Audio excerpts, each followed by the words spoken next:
Colour के। सो 1930 में जो पिजन्स दिखे कबूतर वो यही थे, 2013 में जो दिखे वो यही थे। और पॉइंट सिर्फ इतना नहीं है, पॉइंट ये सोचिए अमरनाथ -25 डिग्री, कोई ऑक्सीजन का कोई स्रोत नहीं, कोई जानवर नहीं होगा, पिजन जी कैसे रहे अंदर। जगन्नाथ मंदिर अगर आप जाते हो, वहां पर जो प्रसाद बनता है 7 मटके रखे जाते हैं। अब आग अगर नीचे जलाया गया, चावल सबसे पहले कौन सा पकेगा आप बताओ? नीचे वाला, करेक्ट। हमेशा ये अजूबा है, 7वां पहला पकता है फिर नीचे, और ये सिर्फ जगन्नाथ मंदिर में होता है। आज भी वहां पर अगर आप जाते हो, झंडा जब हवा चलती है तो वो एक तरफ लहराना चाहिए, लेकिन वो लहराता दूसरी तरफ है। साइंटिस्ट तक नहीं समझ पाए ऐसा क्यों। आज भी रोज शाम को वहां पर एक व्यक्ति जाते हैं, वो एक समाज के हैं जो इतने सालों से कर रहे हैं, लास्ट 800 साल से ये परंपरा चले आ रही है। रोज नंगे पांव ऊपर, एक तरीके से आप समझो 5 फ्लोर की बिल्डिंग चढ़ रहे हैं, और 30 किलो का वेट होता है, उसमें ध्वज होता है, वो ध्वज लगाते हैं रोज, चाहे आंधी हो, तूफान हो, बारिश हो, क्योंकि अगर एक दिन भी नहीं लगा तो मंदिर 12 साल के लिए बंद हो जाए। तो ये सारी चीजें क्या है, साइंस भी इसके सामने फेल है।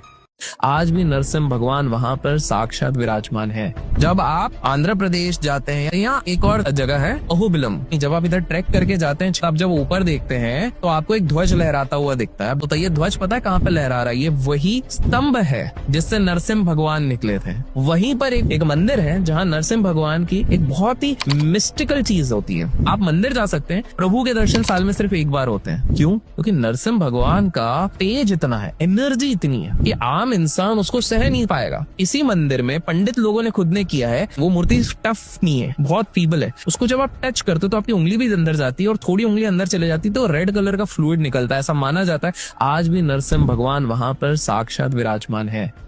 केदारनाथ की अगर मैं बात करूं, 2013 बहुत भयंकर तरीके से बाढ़ आता है, बहुत सारे पेड़ उजड़ जाते हैं। माना जाता है 5000 से ज्यादा लोगों ने अपने प्रियजनों को खोया उस समय पे पता है क्या हुआ? हर जगह त्राही त्राही मची हुई है। लोग ये सोच रहे हैं केदारनाथ मंदिर बचेगा, नहीं बचेगा। 5 किलोमीटर दूर से 1000 टन का एक पत्थर आता है, उसको आज भीमशिला कहते हैं, और वो आके एग्जैक्ट ऐसी लोकेशन पे फिट हो जाता है जिसके चक्कर में उस मंदिर में एक बूंद पानी नहीं पहुंच पाती है। पूरा का पूरा प्रोटेक्टेड रहा, सब कुछ आसपास का इधर उधर हो गया, वो मंदिर कुछ नहीं हुआ। ये कैसे हो सकता है? आज भी अगर आप केदारनाथ के दर्शन करोगे तो उसको पीछे पत्थर उसको रखा गया। भीमशिला इसलिए नाम दिया गया क्योंकि माना जाता है क्योंकि केदारनाथ की स्थापना कहीं ना कहीं पांडवों ने की रही थी, तो एक भीम की शक्ति थी जिसने कहीं ना कहीं इतने बड़े रॉक को उठा के वहां पे प्लेस कर दिया। गिरनार पर्वत में 10,000 स्टेप्स हैं।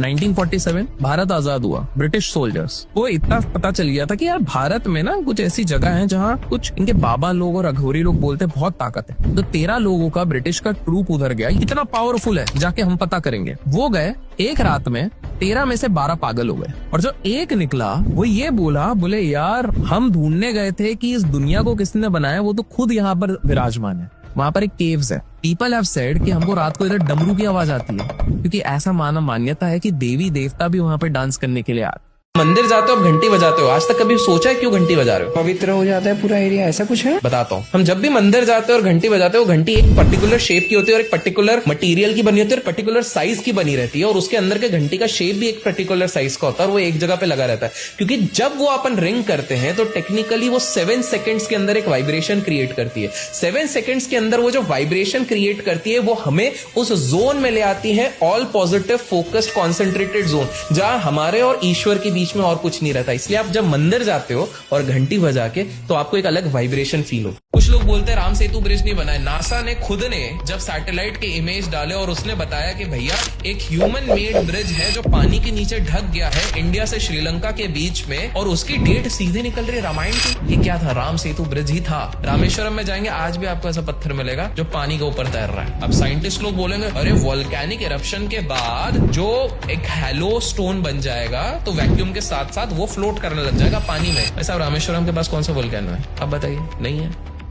थाईलैंड में सबसे बड़ी गणपति जी की मूर्ति है, 123 फीट्स। तो आज से ना कुछ साल पहले थाईलैंड में इन्फ्लेशन, महंगाई बहुत बढ़ रही थी। कुछ भी कोशिश कर लो, रोक ही नहीं पा रहे। उनकी कमेटी एक थी, उनमें से एक व्यक्ति ने कहा कि काम करते हैं, गणेश जी का फोटो नोट पे छापना शुरू करते हैं। अब जान के हैरान हो जाओगे, आज वो एंटीक में ऑक्शन होते हैं वो नोट, और उनकी अर्थव्यवस्था सही हो गई। इंडोनेशिया तो वहां पर एक वोल्केनो है जहां पर लास्ट 750 से 800 साल पूर्व से एक गणेश जी की मूर्ति रखी गई है वोल्केनो के पास में।